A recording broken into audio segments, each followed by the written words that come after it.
The political class understood that this were not enforceable, yet they still find convenience in keeping the conversation going. Maybe, my age does not allow me to be too excited about things. I've been in this space for some time, and I can tell you that if you look at the genesis of this thing, it was two people. And remember, this was Honorable Raila and Honorable William Ruto. These people have a history. Despite the fact that they ran on different tickets, they have a long history together. If there was one person who really fought for Raila, let alone these people who are just talking now, the people who pretend to even love Raila more, there was somebody who actually delivered votes for him, made him a very serious contender for the presidency. They related for a very long time. And if you listen to the speech of Honorable Ruto, the President Ruto, he kept on saying that there is something that was done wrong to you, and we need to correct that. They have a long history together. And the two of them sat together first, before all of us knew what was happening. And they decided, no, after this election, we need to bring the country together. So it was two people who had this one common aim, to bring the country together. And you see, some of us may not have agreed with that decision, okay? But we respect leadership. Did they manage? We've been in leadership long enough to know that a good leader must accept to be led. So, and President William Ruto is a greater consumer of intelligence than myself. So when he takes a decision to say, let us sit together, let us look for Raila, let us discuss these matters with him, he knows what he's talking about. The information he has is better than what I have.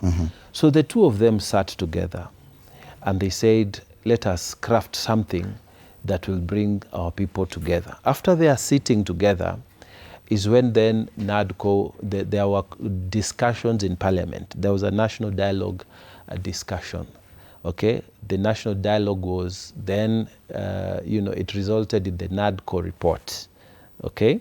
So this thing stressed them together, stressed them to two people who had an idea that something wasn't adding up in the country, and we need to bring the nation together. Senator, and question. So, can you allow me? Because I have to interject here, Senator. It is about the relevance of the 10-point, the list of 10 items, and what role it served back then. Did it manage to bring the people together, as you said? Was it purely to calm the temperatures, cool the temperatures? Did it manage to do that? Does it still have any relevance after that? I'm coming to that. You see, when these two people came together, we are talking about a president who is a consumer of a lot of intelligence and knows the situation, raw intelligence. And he also knows that if he maybe works with Raila, something can be achieved in terms of bringing the people together, which they did. By and large, temperatures cooled. By and large, some of the things that the president wanted to implement started being implemented. For example, now, when you talk about the cost of living, these are the 10 points that you have just gone through.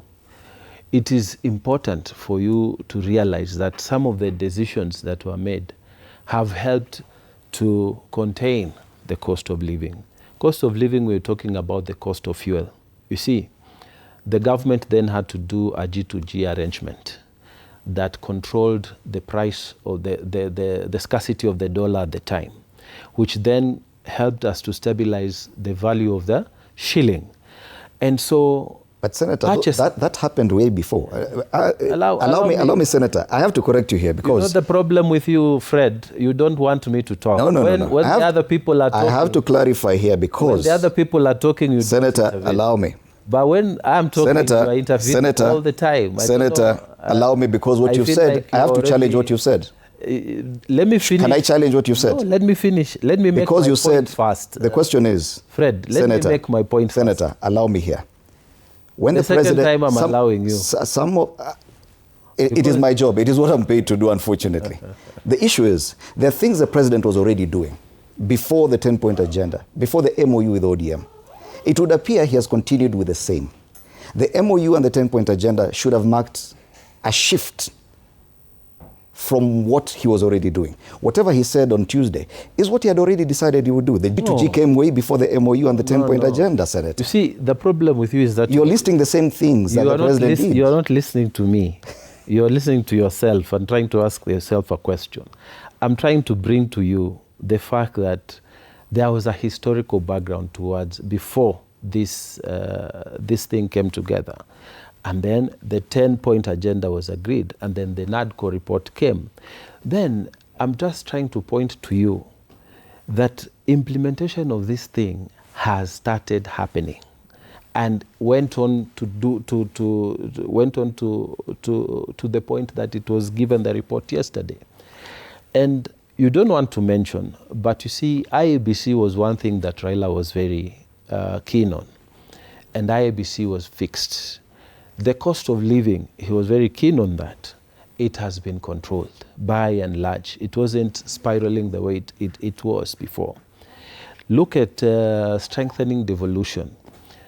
The Honorable Raila came to the Senate, and we had a very candid discussion with him. And he told us a lot of things, what he believes in and what he did.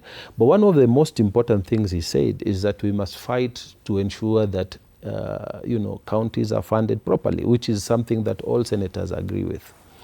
And you can see that from 385 billion, 30 more billion was added to 415 billion. And now the president announced that they are expecting that this year they will add more money so that it will reach 450 billion. So that is called strengthening of devolution. And then beyond that, you can see that apart from the monies that were given, the ones that the equitable share that we gave to Nairobi of 20 billion, they were added another 80 billion. So practically, it isn't really 415 billion. It's 415 plus 80 billion. In reality, it is 495 billion shillings. Because if you add that big share that was given to Nairobi, which as senators we have complained quietly that, why didn't they just get 47? Why didn't we get at least $1 billion each, and then they get the other amount? So I'm trying to point to you that indeed, if you look at some of these points, we have achieved them. If you look at the processes that we have engaged, because if you look at the 10-point agenda, one of the things we talked about was, let us have the leader of opposition. This needs entrenchment in the Constitution. Let us have the national CDF, the NGCDF. Leader of opposition? Yes. That position was there. That issue was there. It was there, and it needs constitutional amendment. Okay. That office was supposed to be created under those agreements. NGCDF, the funds for the women, the Senate oversight funds. If you look at all those processes, some of them are actually under discussion, active discussion in Parliament, because we are discussing now constitutional amendment to entrench some of those funds that had earlier. So the conversation is already on. So what I want to tell you is that the main purpose of this discussion was to bring the two sides that were in contention at that time. And that they listed some of the things they needed to do, and they have been done. And some of them are works in progress, and they need constitutional amendments.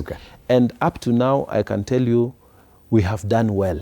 But I don't mind people saying what they say. I keep telling you all the time, Fred, that when I'm in the bus and I'm the driver, I've boarded a bus going to Mombasa from River Road.